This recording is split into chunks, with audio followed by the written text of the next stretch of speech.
Good morning, students.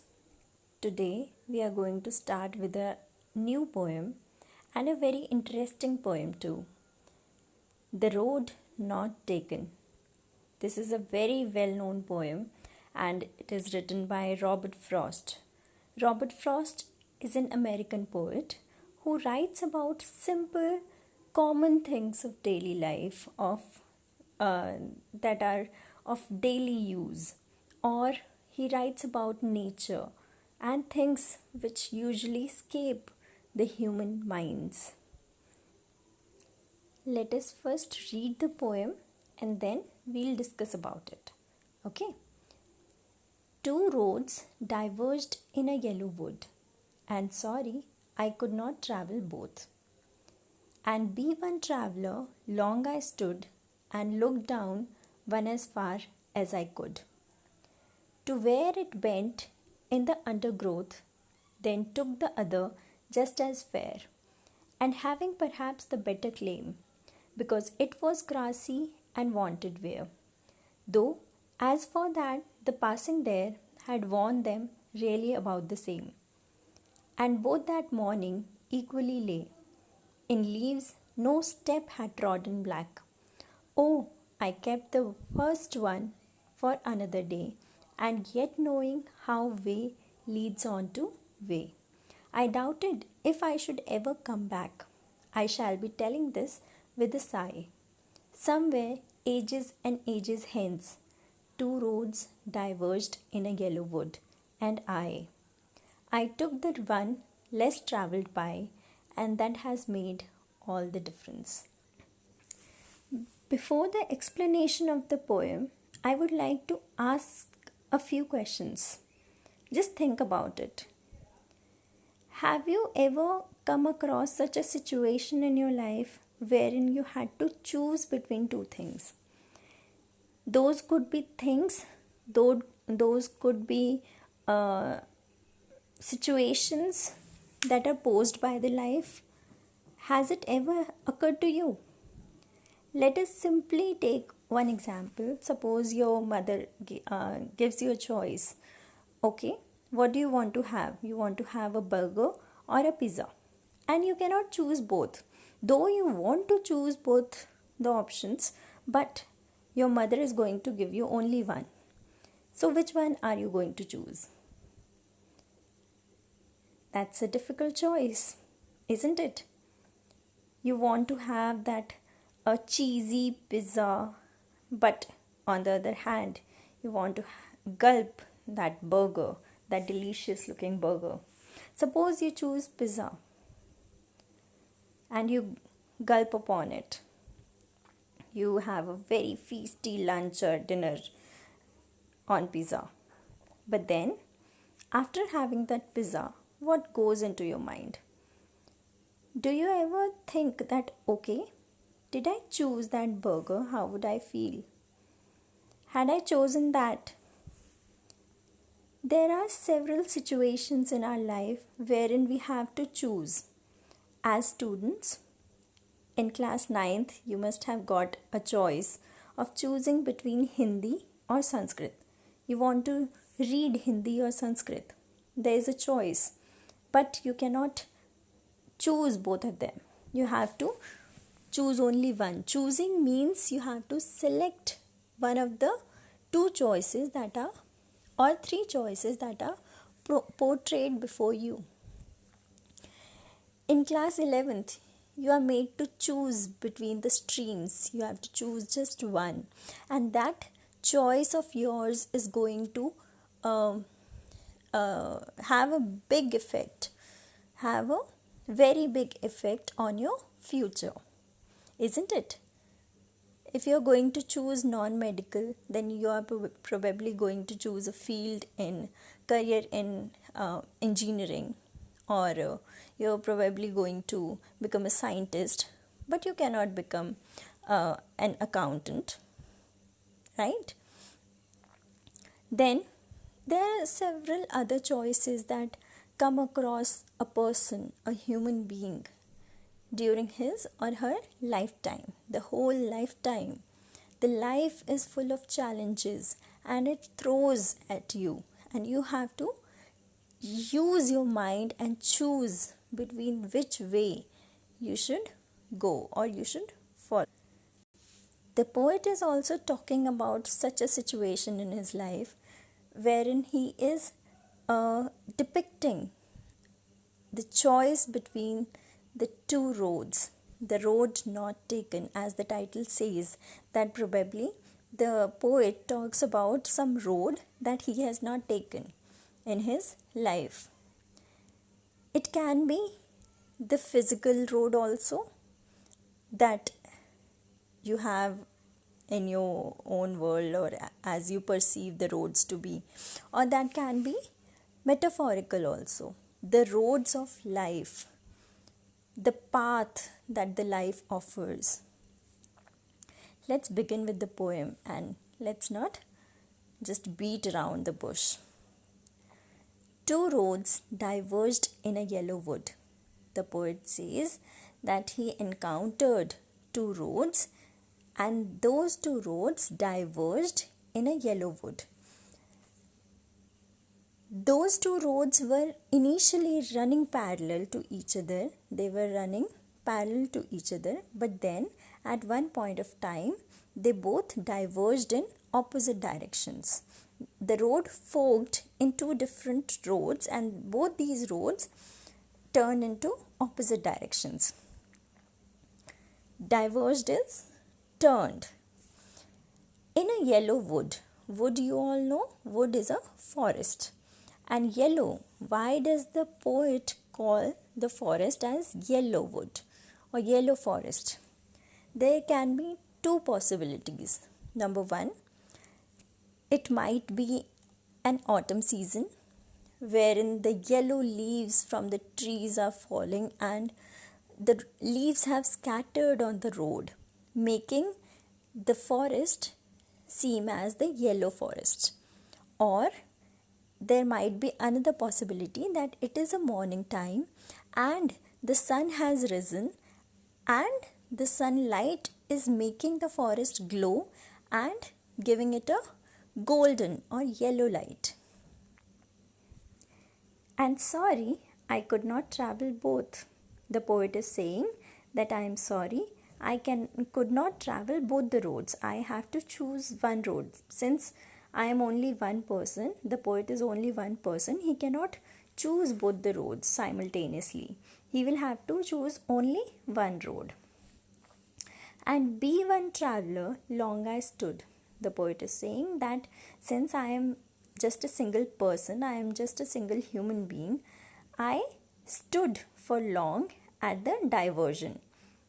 At the diversion of the two roads, I stood for a long period of time and looked down one as far as I could. The poet is saying that he wanted to see how the roads are looking before choosing one of the roads. Don't you also see, okay, before choosing this career, okay, what all perspectives I might have, what all are the positive points, what are all are the negative points. So in the same way, the poet is also analyzing the roads by looking at both the roads and taking turns at looking at the roads. And looked down one as far as I could. The poet is saying that I looked at one road and I tried looking at that road as far as I could. जितनी दूर मैं देख सका, I tried looking that far to where it bent in the undergrowth. The road I could only see till the road vanished in the undergrowth. Undergrowth is the grass. When the road fully vanished in the grass cover or till the horizon I could see, and beyond that, of course, the poet could not see. He tried seeing as far as he could. Then took the other just as fair. Then the poet started looking at the other road, and the other road also seemed as an equal prospect for him. It looked equally tempting for him, and having perhaps the better claim. To the poet, the second road seems to present a better claim. What does it mean? That it looks somewhat more tempting to the poet. Uh, do you have you seen that? Have you heard about that? People often say when you are confused between the choices, just flip a coin, and the option you are hoping for is the option that you really want to choose.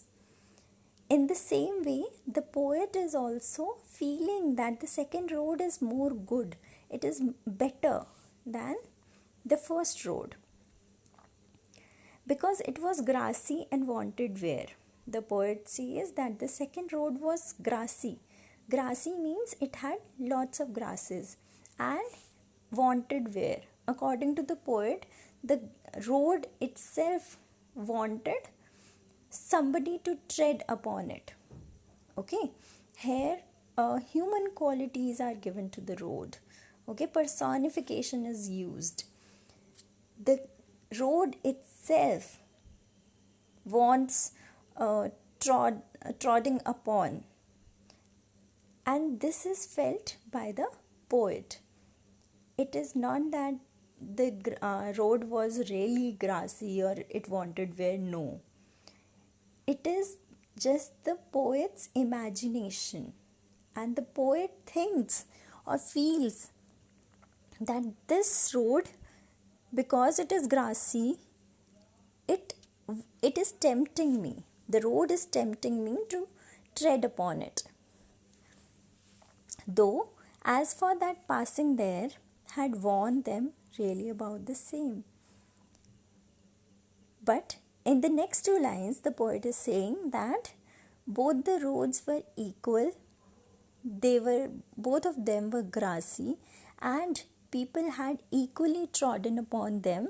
So it was not like that the second road was grassy or it wanted wear. No, it was just the poet's imagination. He wanted to choose the second road. That is why he was satisfying himself, saying that okay, the second road probably wants me, or he was more adventurous, that he is not choosing the common path. Had he been a common man, then he would have chosen the path usually traveled by the people. That is the first road. Because how do we know that the first road had been trodden upon? Because it was less grassy.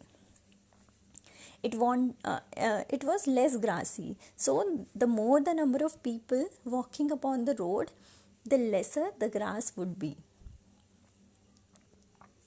So both of them are equal. Both of them are equally laid there. Both of them are equally grassy. And it is just the poet's perception that he feels that one of the roads is more grassier than the other. Though, as for that, the passing there had warned them really about the same. And both that morning equally lay. The poet is saying that both the roads in that morning, they both were equally laying, they both were equal there. In leaves no step had trodden black. Both the roads were equal. That morning nobody had trodden upon those roads. And how do we know that? Because there are no footmarks on the road. The leaves have fallen on the road, and if a person would have walked upon those, then definitely he would have left his footprints on the leaves, and that would have turned the leaves into black color. But no such case is there at present, and both the roads are equally laying, and nobody has trodden upon them. Oh, I kept the first for another day. And then he says, okay, I kept the first road for some other time. I thought that I will choose the second road and I will come back to the first road some other time. I'll choose the first one some other time. Yet knowing how way leads on to way. Now he's saying that I kept the first one for another day, but I know I won't be able to return, since ways lead on to ways. One way leads on to another way leads on to another way. There is no coming back after choosing. There is no point of coming back, and life does not give you options of coming back. I shall be telling this with a sigh. Somewhere ages and ages hence, two roads diverged in a yellow wood, and I. The poet says, I doubted if I should ever come back. He says that I am in doubt if I would ever come back to this point, to this diversion, and would be able to choose the first road. Or I don't know how the life would be, how the situation would be. I shall be telling this with a sigh. I shall be telling this situation to my children, to my grandchildren, with a sigh. What does sigh mean?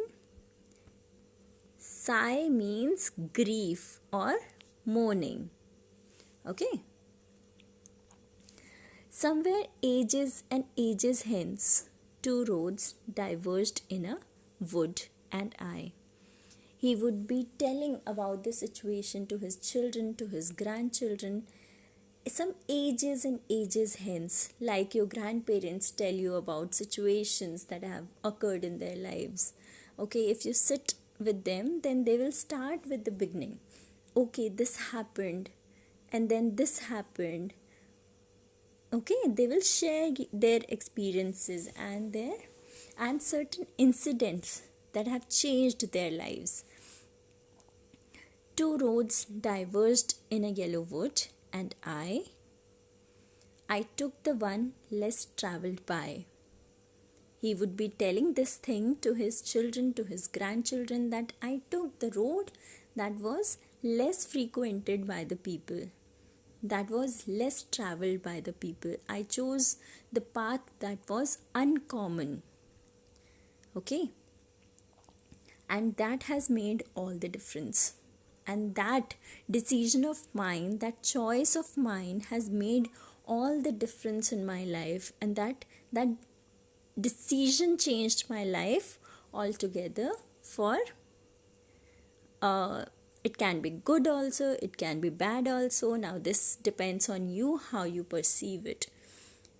But that decision changed the life of the poet. This poem also gives us a message that whatever choices we make in life should be well thought about, because the choices we make have a far-reaching effect on our life. We cannot go into our past and change our decisions. So whatever we are choosing today, our future has to be kept in mind while choosing. Yes, because we do not have the option of time traveling yet. Now let us discuss about the literary devices used in the poem. First of all, roads in the first line is a metaphor for life, as life presents different choices. The road here is also a choice presented by the life.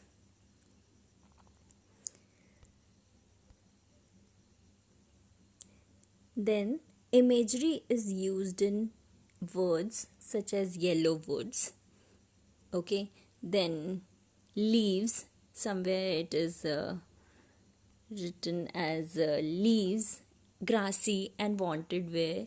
All these words present a picture in your mind. Okay, this picture is imagery. The creation of images in your minds is the use of literary device image. Okay, next comes assonance. Assonance spells as ASSONANCE. Now assonance is repetition of the vowel sound, and here you can see this line, though as for this line, though as for, here the vowel sound O is being repeated. And then in this last this line, somewhere ages and ages hence, here you can also see alliteration. A sound is being repeated, and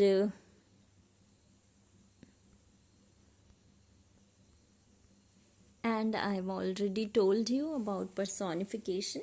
Personification is when non-living things are given the human qualities, such as the roads here. Okay, in this line I told you, because it was grassy and wanted wear, here the roads are seeming as if they are desiring something. Okay, now how do we find out the rhyming scheme of the poem? For the rhyming scheme, we need to note the last words of the lines in our stanza. Okay, the first word is wood. It rhymes with stood and could. So we name these as A, and A. Okay, and then what about these both and undergrowth? These are rhyming together, so we will name it as B and B. So the rhyming scheme becomes A, B, A, B. Did you get it? A, B, A, B. I hope you enjoyed the poem. Now go through this poem yourself and happy reading.